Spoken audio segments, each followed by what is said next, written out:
2018 Mercedes AMG GLA 45, a hardcore hatchback.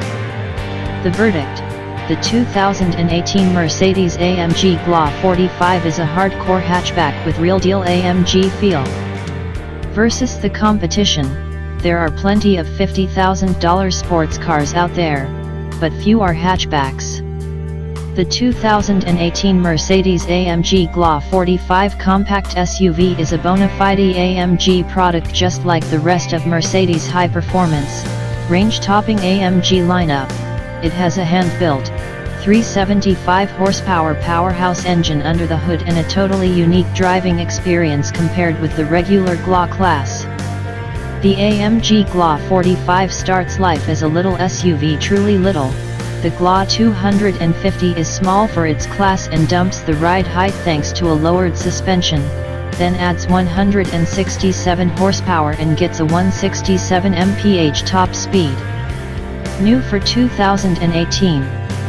There are few changes to the GLA 45 for 2018 besides a slight styling update up front. The tweaked nose has new, vertically slotted grille intakes and a silver front splitter insert. Mercedes says the slotted grille intakes are functional and help provide airflow to the radiators.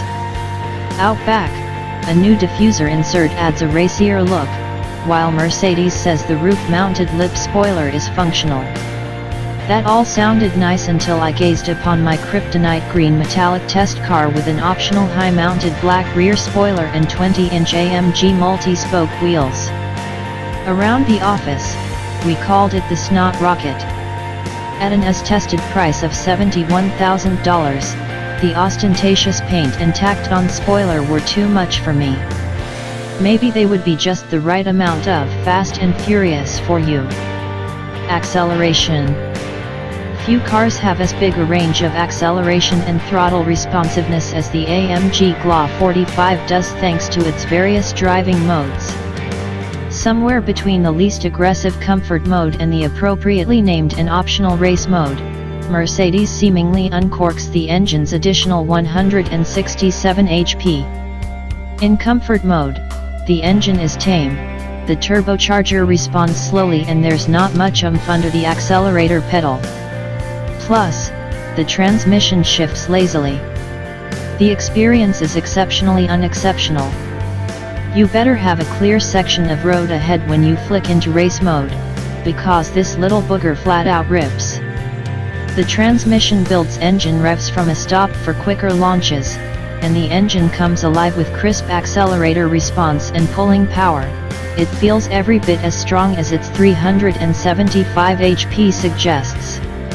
It's impressive, especially considering how easy it is for a small displacement, high-powered four-cylinder to have finicky power delivery, such as too much mid-range power or nothing until the top of the rev range. The AMG has a bunch of punch all over the power band. You better have a clear section of road ahead when you flick into race mode, because this little booger flat out rips. Race mode isn't viable every day, as the transmission hangs onto gears excruciatingly long and upshifts reluctantly. That was perfect on the racetrack, but less desirable around town. The next least aggressive mode, Sport Plus, is more livable, but still decently peppy around town. Ride and handling. Even the presence of comfort mode doesn't make the GLA 45 a very livable everyday commuter.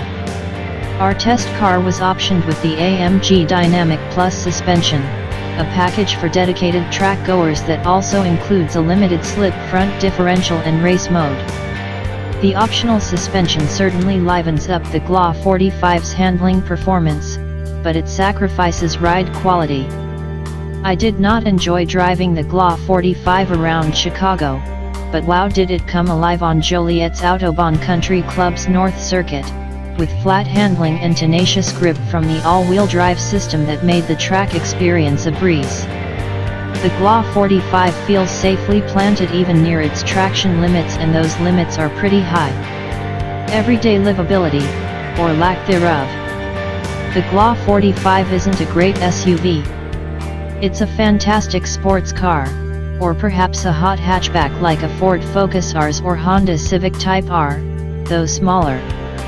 But the back seat is laughably small compared with an Audi A3 sedan or the supersized, relatively speaking, BMW X1 SUV, and that's a fundamental issue with the GLA-Class in any configuration.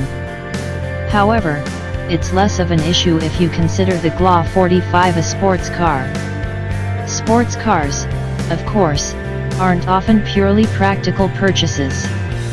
Not practical at all are the optional, bulky AMG performance seats that jut into the GLA-45's back seat space, but they're grippy and keep a firm hold on front occupants, almost too firm.